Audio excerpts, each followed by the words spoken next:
Hi, I'm Jennifer Carter, and thank you for joining me on a podcast for parents, teachers, and administrators. Today's conversation should be a good one, and I'm sure it's something on your mind. So let's get to it. So thank you for joining us today on the podcast for parents, teachers, and administrators. I am speaking with Dali Rivera. Dolly, why don't you tell us a little bit about yourself and how you're connected to parents, teachers, and administrators? Hi, Jennifer. Thank you so much for having me on your amazing podcast, first of all. But I am connected to parents, administrators, and parents because I started a business called Dali Talks LLC, where I created essentially a anti-bullying academy, a diversity and anti-bullying academy, and I call it DABA for short, because after many years of volunteering at schools and being involved and seeing and experiencing bullying, I realized that we need more education and we need to take that on at home instead of relying on schools and teachers who are already overwhelmed with work, underpaid, and they need our help. So that's what I do. I educate parents, teachers, and educators on how to teach about bullying and what to teach. Nice. Well, as a person who's been from at this point, 0 through college, I've seen many situations where parents are often just kind of flabbergasted on either end because they don't expect their child to be bullied, and then they really don't expect their child to be a bully. So giving folks resources, I think, is really, really helpful. What are we going to talk about today, though? There's a lot of stuff we can talk about. Yeah, I was thinking about that and thought, you know what, I'm going to go to the basics. We're going to talk about the unconscious biases and stereotypes that lead to bullying, because I think that a lot of people don't really have that deep thinking about, let's see what's causing it. A lot of times I hear people say, well, that kid is being bullied at home, but there are other factors. And parents really need to have these conversations with their children, no matter how young, because the younger you start having these conversations, the more sense it will make to them over time. And while you might not be able to explain a complicated term to them right now, if you just try to explain it at their level, these kids are smart. It's all on how you teach them, and they'll grasp the concept. So you want to build a really good, solid foundation so that they don't end up being the bully and so that they don't end up becoming the victim. Mm. And I think I love a couple of things that you said.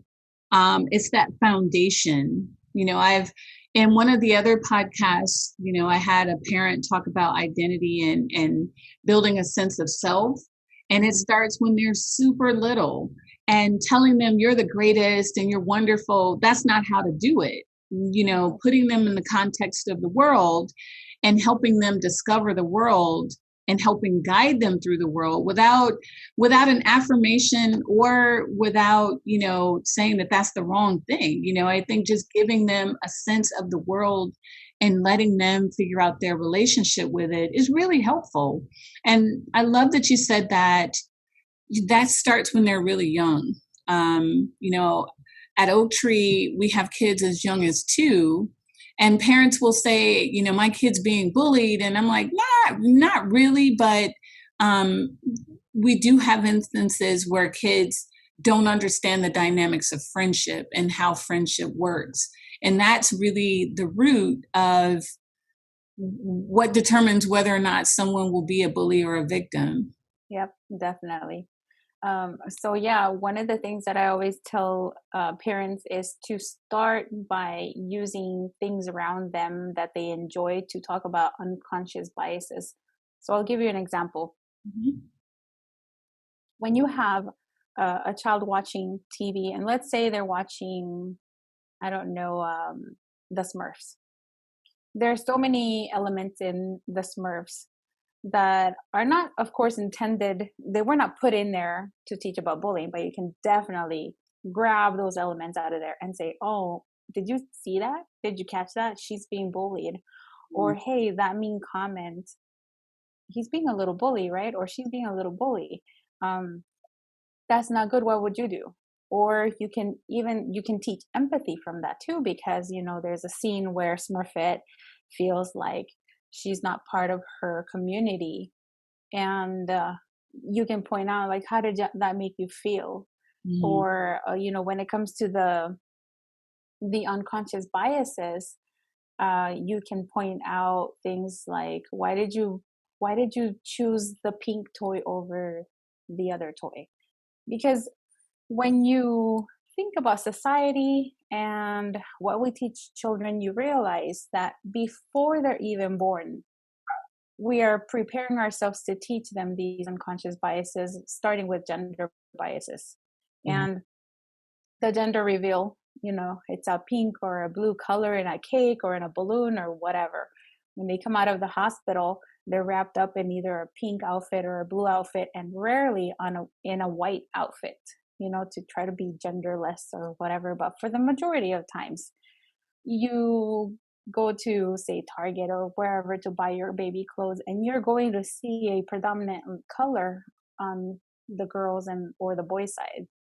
So that's how we are conditioned to think, because society has taught us those unconscious biases, and then we pass them on to our children. Mm-hmm. So when you point that out, and you tell them, this Iron Man, anybody can play with Iron Man.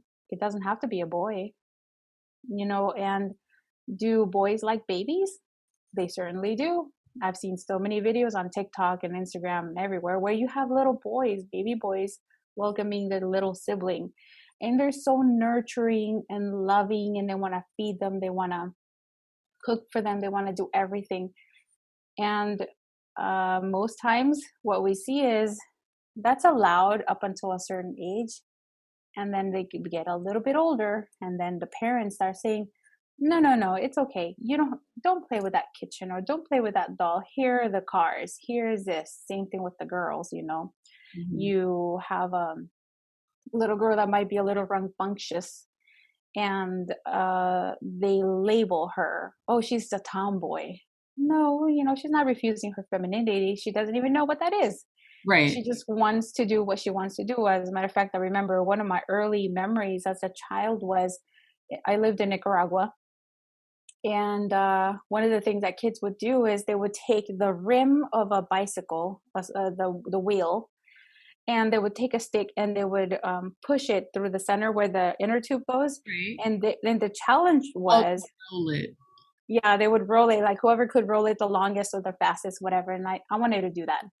And I remember my mom and dad saying, oh, no, you can't do that. I'm like, well, why not? I was like, well, you're a little girl. You're supposed to stay clean and safe, and you can't go play with the boys. That's just boy stuff. It's rough, So I'm pretty sure people listening to this have experienced or seen something similar, mm-hmm. where they've been told either because you're a boy or a girl, you can't do this.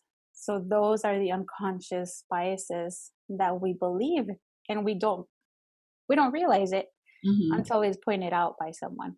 Well, what's really interesting about all that is, like, if you even think about from a neurological perspective, and we talked about this really briefly, we are all wired with exactly the same emotions.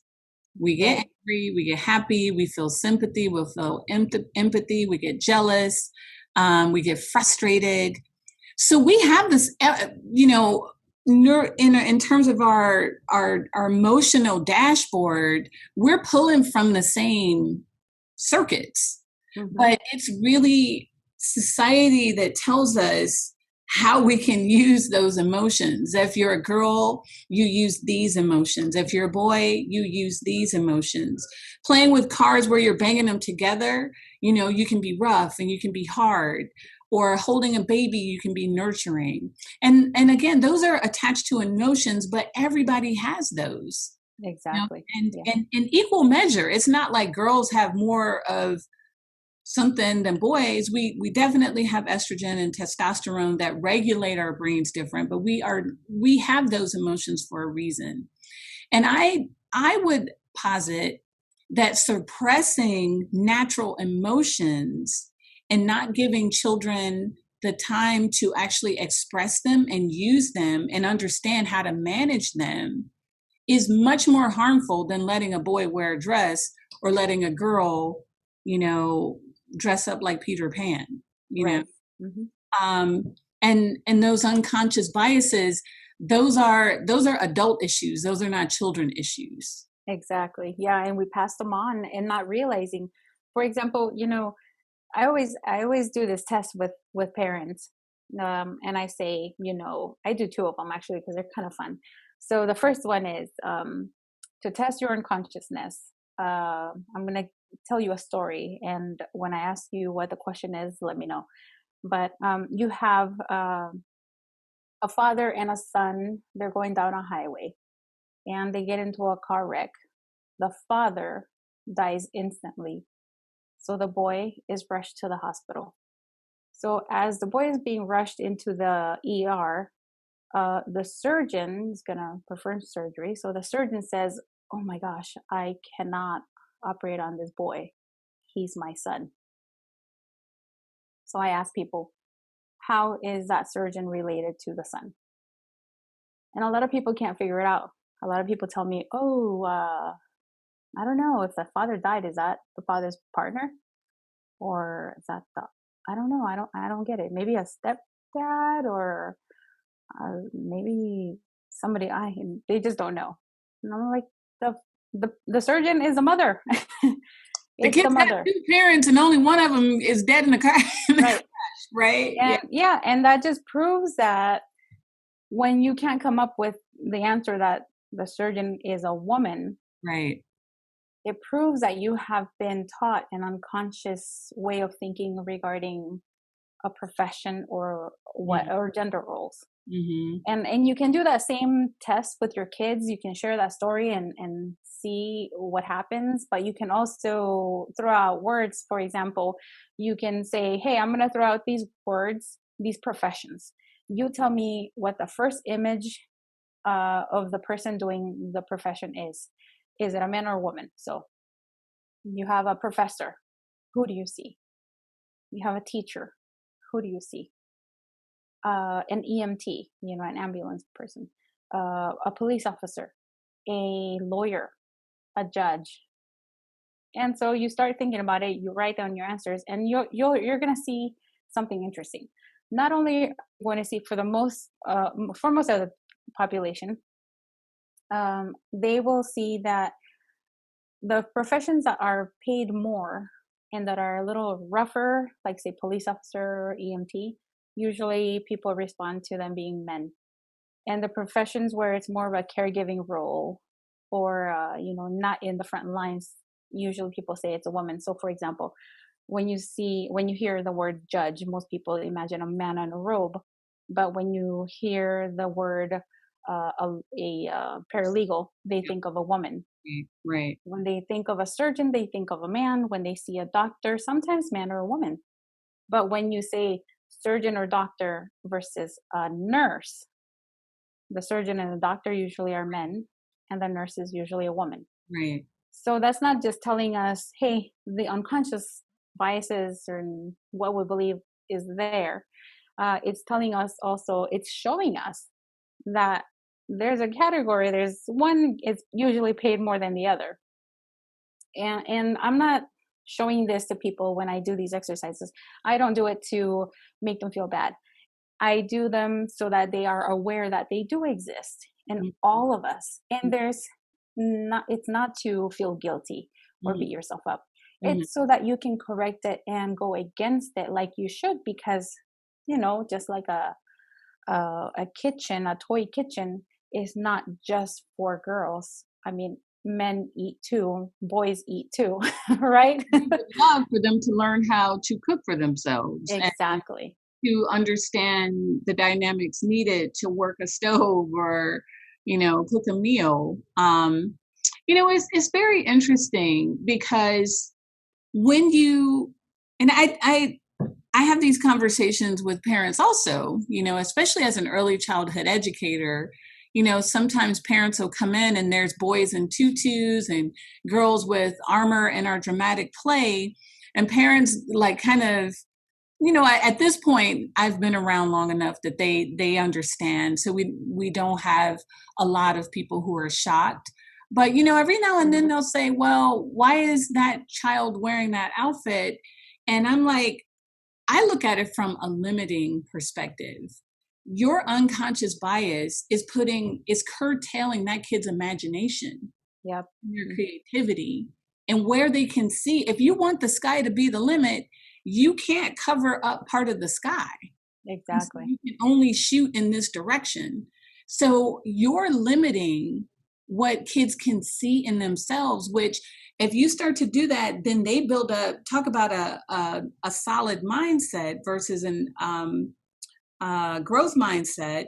They start to say, oh, well, this part of the sky is closed. This part of the sky is closed. This part of this, I can only be.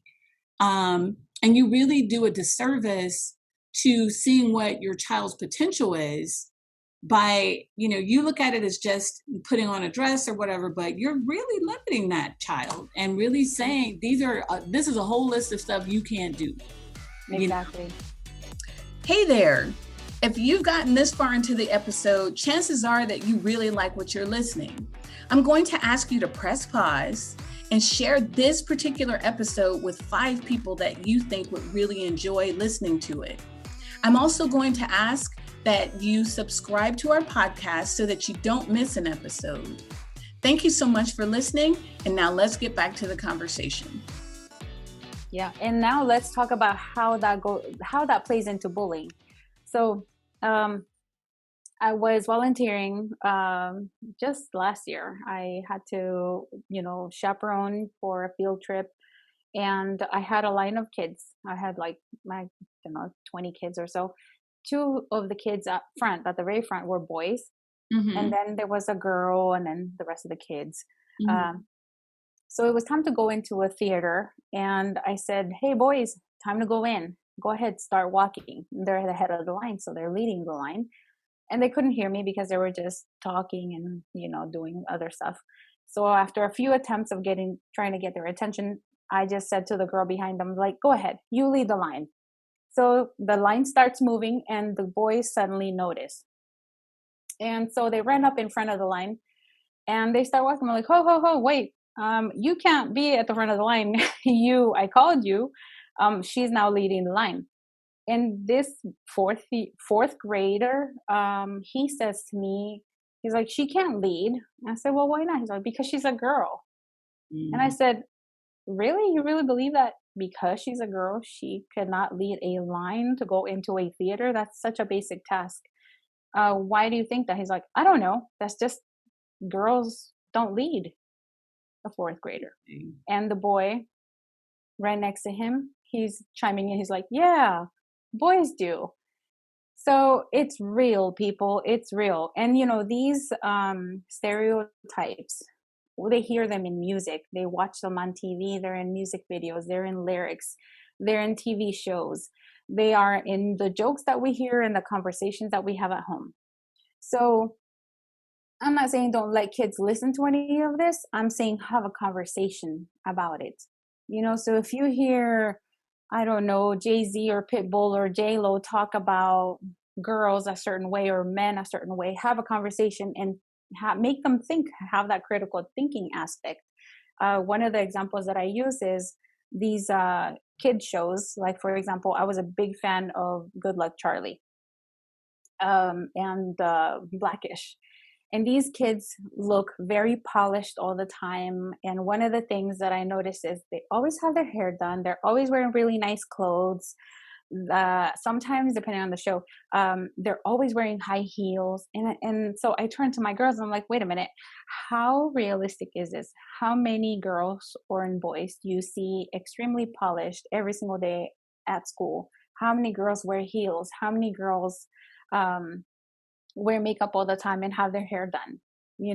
How many boys have those abs and those muscles? Like, you got to be realistic. How many of your aunts and uncles or other siblings look so perfect? Nobody does. Yeah, nobody has a style team. and Right, exactly. burritos and hamburgers. We Hmm. don't have abs like that. Exactly. And I'm not saying like you have to also be cautious on when to have these conversations, because I know that you can be a killer for the show. So, and I've done that accidentally to my girls, where we're watching a show and we're like, man, that is so unrealistic. And I just go on and on. He's like, Mom, there you go again. And they're like, oh, I wish you would have studied something else, because my master's is in women and gender studies. So of course it's But like, you know what? We're moms. We're supposed mhm, to be, let's just embrace that one yeah, unconscious bias that we're going to right. like that and just run with it. Hmm. Yeah, but because I have taught them these things and how these stereotypes play into their life and how they're treated because of these stereotypes, they have been able to see that either they were bullied or somebody else was bullied because of a stereotype that comes from that unconscious Right. belief. It comes deep down. And what I tell people is your unconscious is that deep part of you that's so deep that you don't realize that that's what you believe until somebody forces it out. And it's kind of painful to realize, oh Yeah. man, I believe this. Your subconscious, that's the stuff that you know that you believe it because you met somebody who fit that profile and you just decided to go along and generalize everybody based off of that experience you've had. Right. Um, so when you notice, like you're a school administrator, you have seen bullying of all sorts, and every time if you take the time to like analyze what happened, is it's always based on a perception, a belief. So Joey called Sarah fat because he believes that all girls should have super flat stomachs, or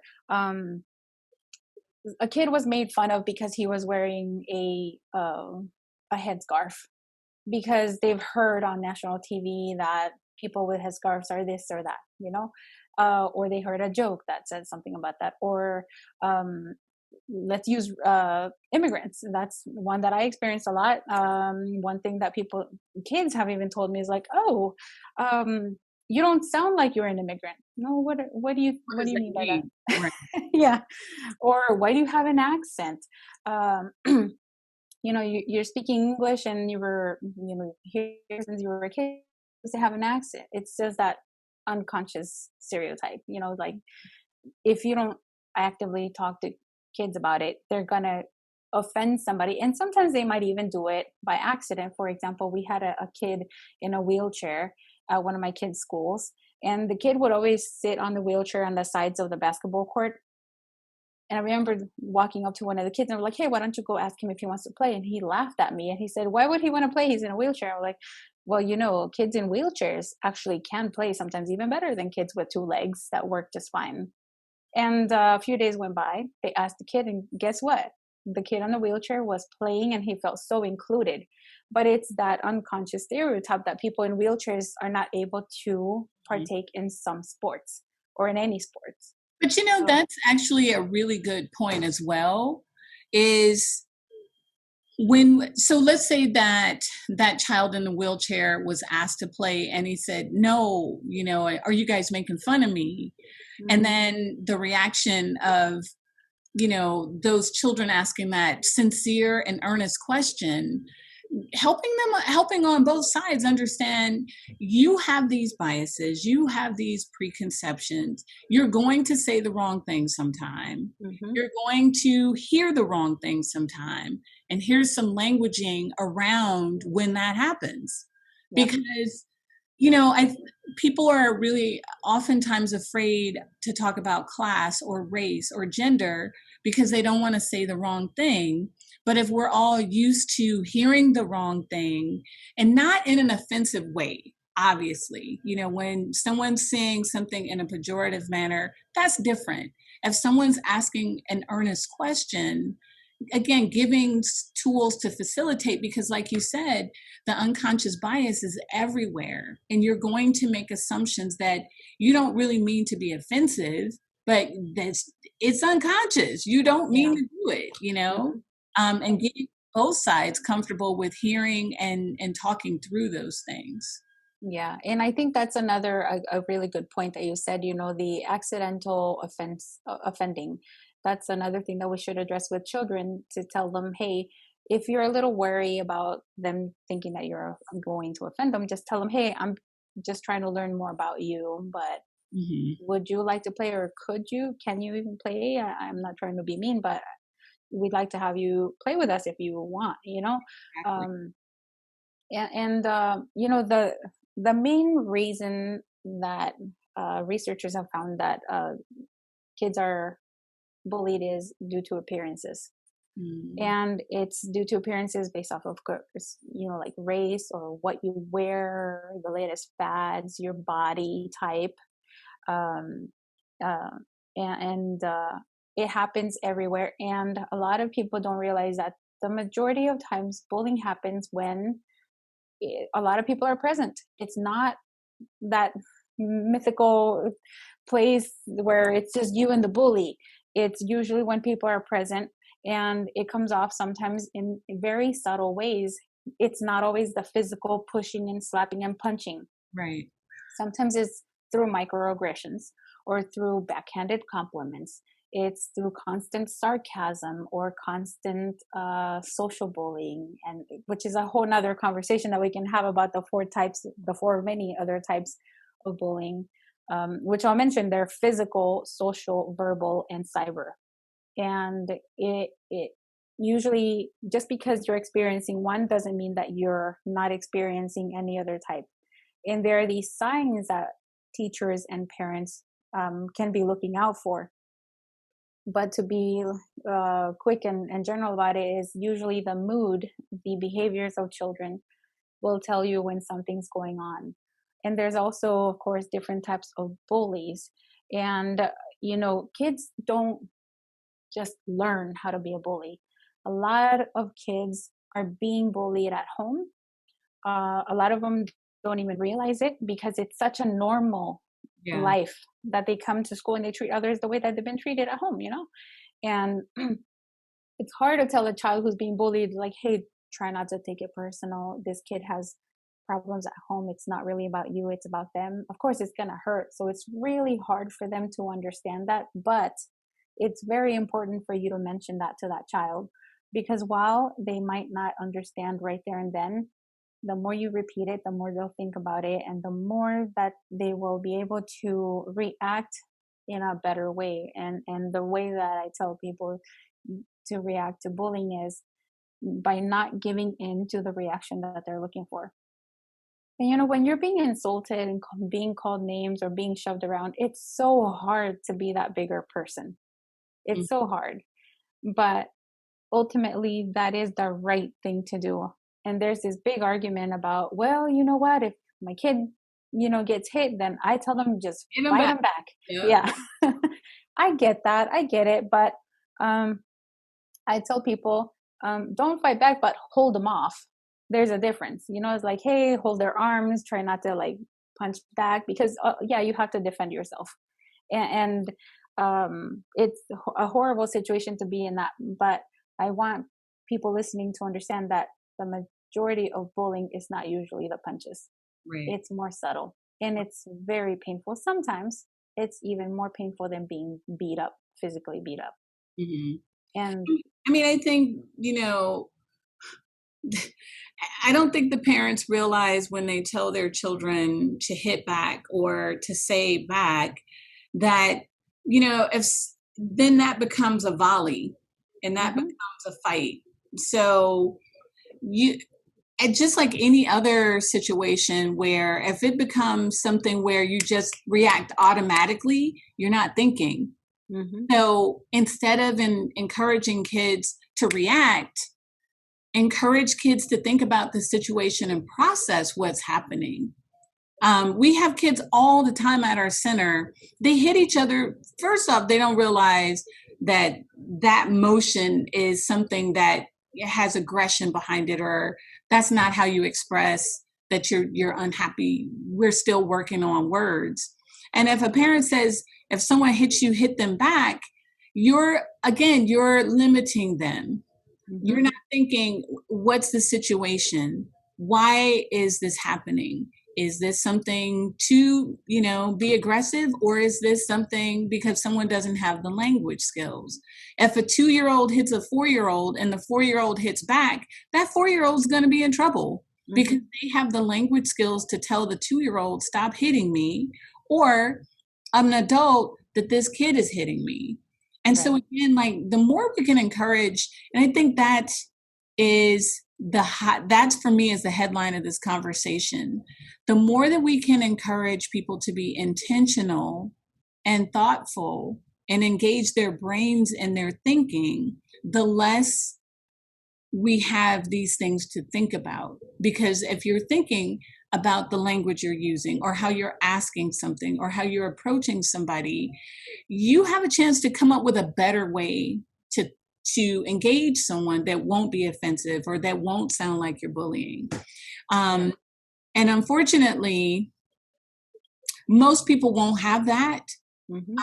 But if we teach many people to have that, we'll have some upstanders that will intervene and help de-escalate some situations, I hope. Yeah, I really hope so too. That's one of the things that I'm always talking about. Like, teach your child confidence so that they are able to stand up for themselves and for others.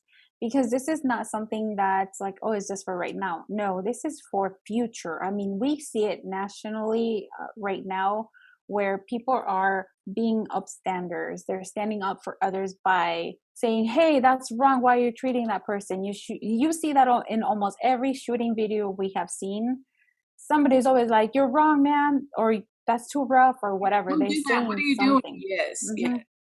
And it happens in the workplace. It happens in different forms. And bullying is a word that is used mostly for harassment types being done by children. But if you do the same thing that you're doing, that a child does at the workplace, you're going to get fired. Yeah, you will definitely catch a case, as the saying. Yeah. Yeah, definitely. So keep that in mind. What you are teaching right now is not just for livelihood during your childhood. It's something that you're going to build on, because if you start teaching kids, okay, I'm being critical right now, I shouldn't have said that. Like, hey, I'm sorry, I shouldn't have said that. I hear that all the time about people like you being like this, and that was wrong. And if nobody ever corrects you, or if you don't correct yourself, you're gonna be that person being in charge of employees, and you're going to unconsciously use your decision and your biases to help somebody go up in their career, or keep them there, or fire them. And a lot of people don't like hearing that. They're like, how can you, you're making a big stink out of bullying. No, it's really something that you can build on. Right. So I can tell you like a really quick thing that I've had this conversation multiple times as a preschool owner. We will inevitably get an application from a man, and it's always, what are parents going to say? Which, if you think, why would they say anything? Is he capable? Is he, able? And I know that it is common practice in preschools where they don't let men like oversee the kids when they're in the bathroom. I know that that's an uncomfortable truth. Both, some people would say, of course they can't, and some people would say, why can't they? It's just the truth. Most of the time, if there's a man, he's not in charge of seeing, making sure that kids go to the potty, wash their hands, and go out. As if men only see sexuality, and as if men only are capable. And so as a person who's hiring, and having conversations with other people who are hired, I think that's why we have so many women in preschool, is because we, just like you said, we have this bias, and we would never say we can't have Jews here. We would never say we can't have Latinos here. We would never say that person's too fat, but we can, again, use those biases that we have and say, well, I don't think we're going to hire this person for this particular job. And that is a real, I'm positive, suggesting a male preschool teacher going in to change diapers, someone will raise an eyebrow. I'm positive. I can put $5 and make a bet. Yeah, no, actually, I know I've been there for conversations like that years ago when I had little kids. I remember checking out daycares, and my husband, he was like, "Hey, did you notice that there's a guy in there?" I'm like, "I'm so surprised because usually guys are not accepted." And he said, as a teen, he worked at a daycare and he experienced that backlash of some moms didn't want him to be around the kids, and he was a teen. He was like 16, you know. Mm-hmm. So yeah, it's definitely out there, and I know that it hasn't gone away. Yeah. Well, we could talk about this probably until next week. And like you said, there's so many like ancillary things that come up, but I just want to say thank you. I'm always trying to be mindful of our time. I want to say thank you so much for your insights about unconscious bias, because it is real and it is pervasive and it's pernicious. There's a two-penny word for you.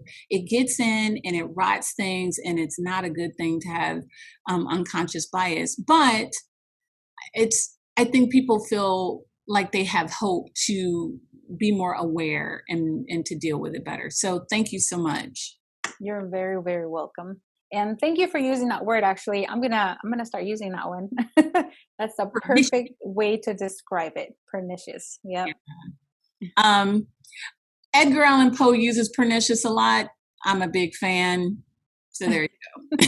So, yeah, and can I say one more thing? Yes. If people are interested in learning more about what I do, what I teach, if they can check me out at dalitalks.com. I actually am selling a workbook. It's kind of like a parent and child workbook that has easy little activities that you can teach your children. And it includes a reading list that I have personally. I've gone to many libraries. I purchased the books on Amazon. I've read them myself. And they're perfect to start encouraging kids to read and learning about bullying and cultural, diversity and things like that, because we want to make sure that children are being taught from the beginning as young as possible. And of course, I know that parents, we always want to do the best for our kids. And like myself, the way that I got into this was actually because my child got bullied when she was 5. I didn't expect it. And it was then when I realized that I was not as prepared as I thought I would have been. And I thought, well, I was bullied as a kid. I know what I would have wanted from my parents.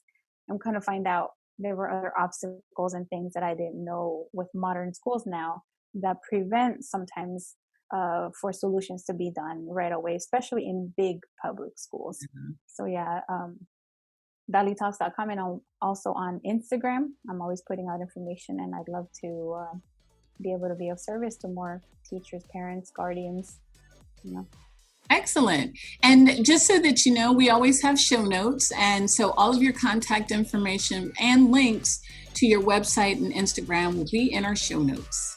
Wonderful. Thank you so much. So that's our conversation for today. I hope you found some information that was interesting or a perspective that you hadn't thought of. If you like what you heard, or even if you have some feedback, put a comment in our comment section. Be sure to like our page and make sure that you subscribe so that you can hear when the next video comes out. Thanks so much again for joining us.